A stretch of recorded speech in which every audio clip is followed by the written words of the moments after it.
अरे मोदी जी ने बड़ी रोजगार दे दिए, ये मुझे थोड़ा अजीब सा लगा। आप इसको भी मैन्युफैक्चर कर लीजिएगा। अरे प्रभु, हरियाणा में जहां चुनाव है 5000 सफाई कर्मचारी की नौकरी निकली थी, 46,000 पोस्ट ग्रेजुएट और ग्रेजुएट ने अप्लाई किया है। आईआईटी में एक जमाने में अगर एडमिशन हो गया तो किस्मत के द्वार खुल गए। आज आईआईटी बॉम्बे में 25% लोगों का प्लेसमेंट नहीं हो रहा, उनको नौकरी नहीं मिल रही है। मेरे देश को आप इस कगार पर ले आए और आप कह रहे रोजगार दे दिया। किसको आपने रोजगार दिया? आपने अपनी आईटी सेल को, आपने नफरती चिंटुओं को, आपने अपने सांसदों और मंत्रियों को एक रोजगार दिया है, राहुल गांधी को ट्रोल करना। पिक्चर चालू करो बे। तो चलिए शुरू करते हैं। मनजिंदर सिरसा साहब, सबसे पहले आपकी पार्टी की तरफ से समझना चाहेंगे कि आप लोगों को किन बिंदुओं पर चोट है, क्योंकि सबसे ज्यादा सिख समुदाय का उन्होंने अपमान किया है, इसीलिए पहले हरदीप पुरी साहब बोले, फिर मनजिंदर सिरसा साहब सामने आए हैं।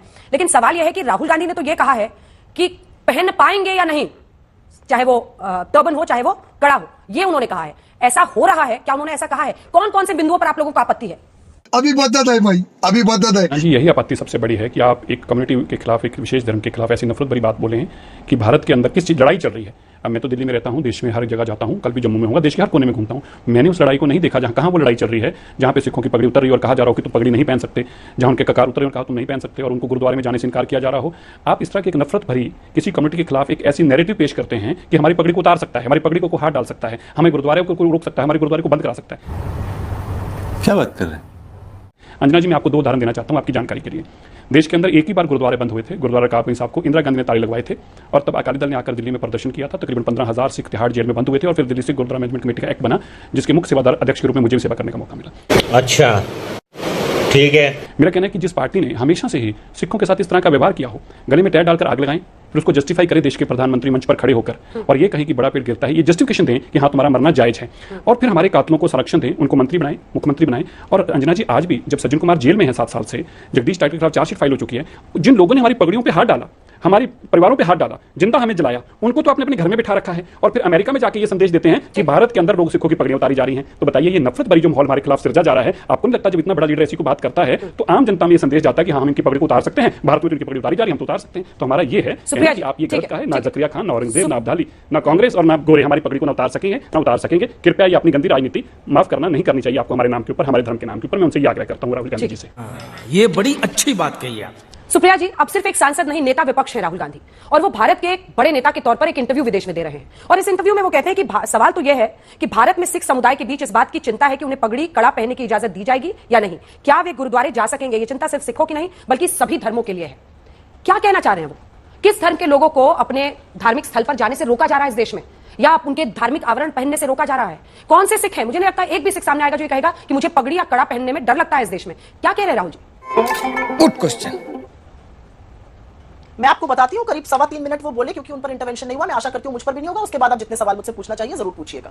आपकी चिंता जायज है, आपका सवाल भी जायज है, लेकिन मैं सबसे पहले सर्वप्रथम यहां पर यह कहना चाहती हूं कि बीजेपी को एक बड़ी गंदी लत लगी हुई है काट छाट के बयान चलाने की, और वही उन्होंने राहुल गांधी के इस बयान के साथ भी किया। राहुल गांधी जी हर धर्म हर वर्ग को अपनी पोशाक, अपनी भाषा, अपनी संस्कृति की बात कर रहे थे, इन्होंने उसको सिखों से जोड़ा।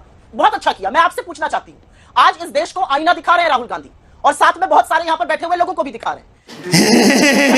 तो मेरा अपना मानना है कि ये सारी बातें एक तरफ है, ये आक्रोश भी आपका एक तरफ है। ये आक्रोश कहां था जब पंजाब से आए हुए, हरियाणा से आए हुए, इस देश से आए हुए 700 किसानों की शहादत हुई और मोदी जी ने कहा मेरे लिए थोड़ी मरे? ये आक्रोश कहां था जब आपकी सांसद, बीजेपी की सांसद पंजाब के सवाल पर जवाब देती है कि हत्यारे और बलात्कारी है किसान? ये आक्रोश कहां था जब आपके मंत्री, आपके सांसद आंदोलनकारी किसानों को मवाली, गुंडे, खालिस्तानी, पाकिस्तानी कहते हैं? यह आक्रोश कहां था जब अपने हक के लिए लड़ रहे किसानों को ऐसे अपशब्द कहे गए? यह आक्रोश कहां था जब यह तस्वीर सामने आई, एक बुजुर्ग किसान सिर पे पगड़ी पहने हुए, उस पर लाठियां बरस रही हैं? यह आक्रोश कहां है जब दिल्ली की सड़कें सील कर दी जाती है, कीले गड़वा दी जाती है, चट्टानें खड़ी कर दी जाती हैं कि पंजाब के किसान आए? और अंत में एक ही बात कहूंगी, कहां था यह आक्रोश जब इस देश के प्रधानमंत्री ने 3.5 करोड़ लोगों की पंजाबियत पे सवाल उठा दिया था, यह कहकर कि मैं सुरक्षित वापस आ गया? आपको पंजाब जाके असुरक्षा महसूस हो रही थी? कहां था यह आक्रोश? तो आक्रोश मैन्युफैक्चर मत करिए, आक्रोश झूठा मत दिखाइए, गंदी राजनीति मत करिए। तो गया बेटे। लेकिन मैं एक बात अंजना जी पूरी ईमानदारी के साथ कहना चाहती हूं, और मुझे पता है मैंने अपना टाइम थोड़ा सा ब्रीच किया, लेकिन एक बात कह के चुप हो जाऊंगी, और यह बात यह है कि अभी भी बीजेपी के लोग, अभी भी भक्त, अभी भी ट्रोल आर्मी एक बात नहीं समझ रही है कि राहुल गांधी के खिलाफ व्यक्तिगत आक्षेप लगाकर, उन पर बेवकूफी के बयानबाजी कर, उनकी तरफ जहर उगलकर आप कुछ हासिल नहीं कर पा रहे हैं। जनता ने नकार दिया आपकी नफरत की राजनीति, ये कम समझिएगा आप लोग, लेकिन आप जितना ज्यादा ये करिएगा उतना ज्यादा आपका असली चेहरा और बनावटी आक्रोश सामने आता है, जो ढोंग है। गजब बेइज्जती है। लेकिन सुप्रिया जी, मुझे अभी भी अपने सवाल का जवाब नहीं मिला। क्या इस देश में धर्म के आधार पर अपने जो धार्मिक प्रतीक हैं उनको पहनने में लोगों को डर लग रहा है? क्योंकि वो एक नेता विपक्ष के तौर पर विदेश की धरती पर जब ऐसी बात बोलते हैं लगता है कि देश में तो लोग में डर ही डर है। अरे कहना क्या चाहते हो? अंजना जी, मैं हतप्रभ हूं। मैंने आपके सामने 4 एग्जाम्पल दिए। धर्म के आधार पर लोगों को पीटा जा रहा है, उनकी हत्या की जा रही है। एक हिंदू लड़के की मुसलमान समझ के हत्या कर दी गई, एक बुजुर्ग मुसलमान को पीटा गया, शक था कि उसके पास बीफ है, एक लड़के की पीट कर मार डाला गया, लड़कियों के हिजाब नोच लिए जाते हैं, बुजुर्गों के और बुजुर्ग मुसलमानों के कितने वीडियो सामने आते हैं, उनकी दाढ़ी नोचकर उनसे अजीब बातें करी जाती हैं। जवाब दीजिए मंजिंदर जी को कहा जाता है बीजेपी के। मंजिंदर जी जवाब दीजिए। का माहौल है, आपको नहीं लगता ये आतंक का माहौल है? मंजिंदर जी जवाब दीजिए। पड़ेगा ना। बात तो सही है। मंजिंदर जी वो कह रहे हैं डर और आतंक का माहौल है देश में। आपको थोड़ा सा और एक सेकंड सवाल का जवाब दीजिएगा। उनका ये कहना है कि आप लोग डर मैन्युफैक्चर कर रहे हैं। उसके बाद मैं आ रही हूं मेहमानों के पास। वो कह रहे हैं डर मैन्युफैक्चर कर रहे हैं आप लोग, देखिए नफरत। सॉरी, देखिए वो तो राहुल गांधी जी बोलेंगे ही, क्योंकि उनको भी अपनी दुकान चलानी है। नहीं।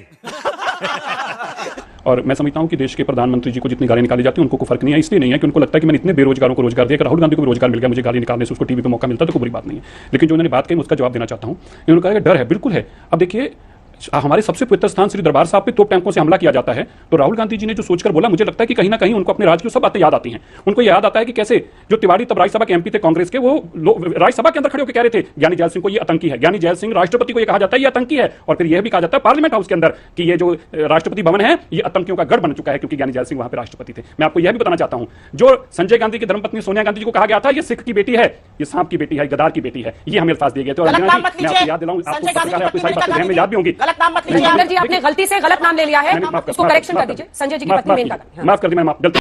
तेरे नाम का कुत्ता पालो साले।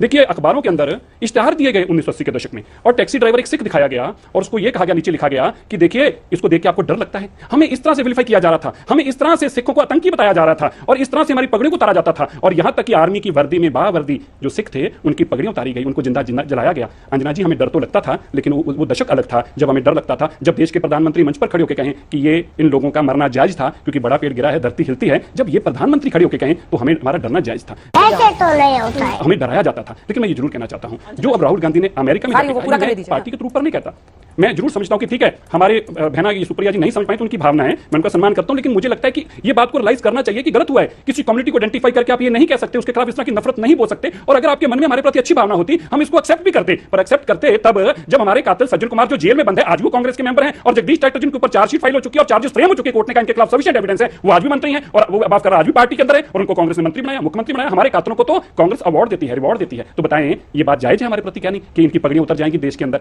अच्छा बात नहीं, हमारी पगड़ी को उतार नहीं सकता। जो सपना देखता है उसका इस बयान के साथ सुप्रिया जी सिख दंगों का जो घाव है, ठीक है, सिख दंगों का जो घाव है वो एक बहुत बड़े समुदाय के सामने आ रहा है। वो तमाम बातें याद दिला रहे हैं कि राजीव जी ने उस वक्त क्या कहा था कि बड़े पेड़ पे गिरने पर भूकंप आता है। लेकिन सवाल यह है कि देखिए हर कम्युनिटी बहुत सेंसिटिव है, हम आप जानते हैं धर्म के आधार पर दिया गया कोई भी बयान बहुत संवेदनशील होता है इस देश में, और जो भी देता है उसके बाद से उसको कटघरे में खड़ा किया जाता है। क्या आपको खुद नहीं लगता है कि इस बयान से बचना चाहिए था? अगर उन्हें कहना भी होता तो वो कह सकते थे कि हर धर्म के लोग, मतलब हर धर्म कह देते, सिखों का खास तौर पर जिक्र करना वाजिब नहीं है, देखते हुए कांग्रेस के इतिहास को 84 के दंगे को। सच है क्योंकि एक ये सच है कि इस देश में एक ब्रूट मेजॉरिटेरियन की पॉलिटिक्स चल रही है। इसमें किसको रेज हो सकता है? आप ना देखना चाहिए, दुनिया तो देख ही रही है। और मैं यहां पर 2 बातें यहां जरूर कहना चाहती हूं। यहां पर कहा गया दुकान चलानी है, आपके लिए राजनीति दुकान चलाना होगा, हमारे लिए राजनीति राष्ट्र सेवा है, हमारे लिए राजनीति वो चीज है जिसके लिए हमारे पूर्वजों ने शहादत दी है। राहुल गांधी के पिता और दादी का खून इस देश की मिट्टी में शामिल है, इस देश के तिरंगे में शामिल है। तो आप दुकान चलाते होंगे राजनीति पर, हम नहीं चलाते। वाह दीदी, वाह दीदी। आप शब्दों की बात करेंगे। इस देश का चुना हुआ प्रधानमंत्री 3 महीने पहले खड़ा होकर चुनावी मंच से कहता है घुसपैठिया, चुनावी मंच से कहता है जो बच्चे ज्यादा पैदा करते हैं वो मुजरा करने की बात करते हैं, वो मंगलसूत्र छीनने की बात करते हैं। आप शब्दों की बात करेंगे। आपसे मैं एक और चीज पूछना चाहती हूं। आप कह रहे हैं मोदी जी ने बड़ी रोजगार दे दिया, ये मुझे थोड़ा अजीब सा लगा। आप इसको भी मैन्युफैक्चर कर लीजिएगा। अरे बाप रे, ये तो धोती खोल रहा है। अरे प्रभु, हरियाणा में जहां चुनाव है 5000 सफाई कर्मचारी की नौकरी निकली थी, 46,000 पोस्ट ग्रेजुएट और ग्रेजुएट ने अप्लाई किया है। आईआईटी में एक जमाने में अगर एडमिशन हो गया तो किस्मत के द्वार खुल गए। आज आईआईटी बॉम्बे में 25% लोगों का प्लेसमेंट नहीं हो रहा, उनको नौकरी नहीं मिल रही है। मेरे देश को आप इस कगार पर ले आए और आप कह रहे हैं रोजगार दे दिया। किसको आपने रोजगार दिया? मगर क्यों? आपने अपनी आईटी सेल को, आपने नफरती चिंटुओं को, आपने अपने सांसदों और मंत्रियों को एक रोजगार दिया है, राहुल गांधी को ट्रोल करना। ये भगवान क्या जुल्म है। और यही उनकी उपयोगिता है, यही उनकी रेलेवेंस है। लेकिन राहुल गांधी जो बात कर रहे हैं वो आईना दिखा रहे हैं इस देश को, और वो आईना देखना जरूरी है। ये तो लेटेस्ट न्यूज़